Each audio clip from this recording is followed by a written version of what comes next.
मौत भी डरती थी उसको देखकर, यह खुद मौत का दावा था। धरती को नाश था उस पर, ऐसा शेर शिवा का छावा था। नमस्कार मित्रों, स्वागत है हमारे चैनल संजय गौतम ऑफिशियल में। जैसा कि विक्की कौशल स्टारर फिल्म छावा ने पूरे देश में धूम मचा रखी है, यह फिल्म देखने के बाद लोगों के मन में कई सवाल उमड़ रहे हैं कि ऐसा योद्धा और ऐसा गौरवशाली इतिहास में क्यों नहीं पढ़ाया गया और आज की जनरेशन इससे क्यों अनजान है।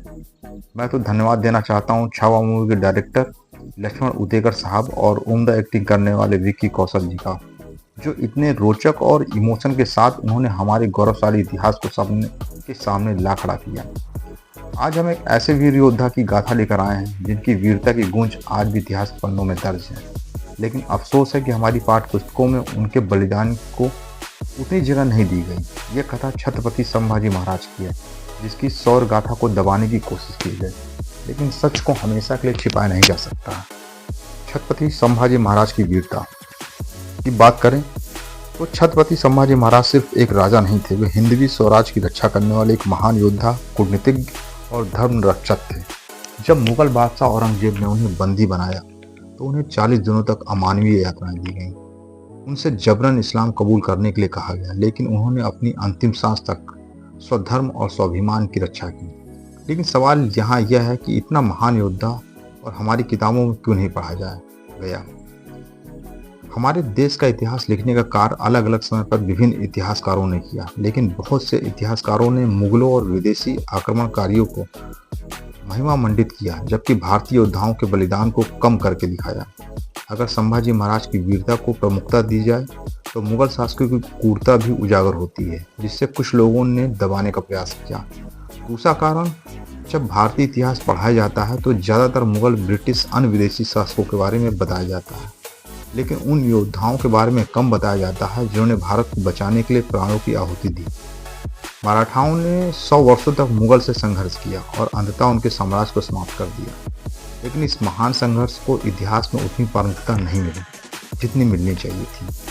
तीसरा मुख्य कारण, हमारी किताबों में अकबर को एक आदर्श शासक के रूप में दिखाया गया, लेकिन औरंगजेब की क्रूरता, उसका हिंदुओं पर अत्याचार, जबरन धर्मांतरण और मंदिरों का विध्वंस, इन सब बातों से ज़्यादा नहीं बताया गया। लेकिन संभाजी महाराज की गाथा इन सच्चाइयों को उजागर कर देती है, इसलिए इसे दबाने की कोशिश की गई। संभाजी महाराज सिर्फ एक योद्धा नहीं थे, वे हिंदू संस्कृति और धर्म की रक्षा करने वाले महानायक थे। उन्होंने धर्मांतरण के खिलाफ अपनी जान की बाजी लगा दी, लेकिन अपने सिद्धांतों से समझौता नहीं किया। अगर उनके बारे में पढ़ाया जाता तो ये हमारे युवाओं को प्रेरित करता, उन्हें अपने इतिहास पर गर्व करना सिखाता, लेकिन शायद कुछ लोगों को मंजूर नहीं था।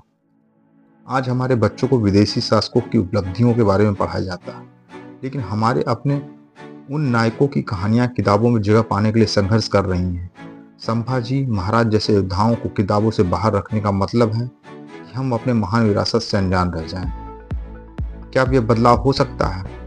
लेकिन अब समय बदल रहा है। आज सोशल मीडिया, यूट्यूब, इंटरनेट के माध्यम से सच को सामने लाया जा रहा है। अब लोग सवाल कर रहे हैं, अपने असली नायकों को पहचान रहे हैं।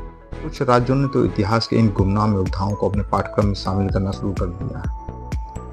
मित्रों, ये हमारी जिम्मेदारी है कि हम अपने इतिहास के असली नायकों को पहचानें, उनकी कहानियाँ सुनें, उन्हें आगे बढ़ाएं। संभाजी महाराज ने अपना सर्वस्व बलिदान कर दिया ताकि हम अपने धर्म और संस्कृति पर गर्व कर सकें। अब ये हमारा कर्तव्य है कि हम उनके बारे में जानें और दूसरों को बताएं। अगर आप भी मानते हैं कि हम अपने असली नायकों को पहचानना चाहिए तो इस वीडियो को लाइक करें, शेयर करें और चैनल को सब्सक्राइब करें, ताकि हम आपके लिए ऐसी वीर गाथाएं लाते रहें।